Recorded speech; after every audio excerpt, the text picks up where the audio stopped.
असे की गोपीचंद पडळकरांनी जे स्टेटमेंट केलं ते योग्य आहे असं माझं मत नाही।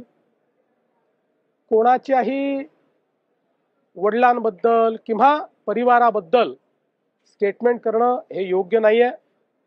या संदर्भात गोपीचंद पडळकर यांच्याशी मी बोललेलो आहे, त्यांनाही मी सांगितलेलं आहे आणि मला शरद पवारांचा फोन आला होता, तेही या संदर्भात माझ्याशी बोलले। मी त्यांनाही सांगितलं की अशा प्रकारचं जे स्टेटमेंट आहे त्याचं आम्ही कधीच समर्थन करणार नाही। गोपीचंद पडळकर हे एक तरुण नेते आहेत, अतिशय ॲग्रेसिव्ह नेते आहेत आणि अनेक वेळा ॲग्रेशन दाखवत असताना आपल्या बोलण्याचा नेमका काय अर्थ निघेल हे ते लक्षात घेत नाहीत आणि म्हणून मी त्यांना हे सांगितलेलं आहे की हे लक्षात घेऊनच आपण ॲग्रेशन ठेवलं पाहिजे।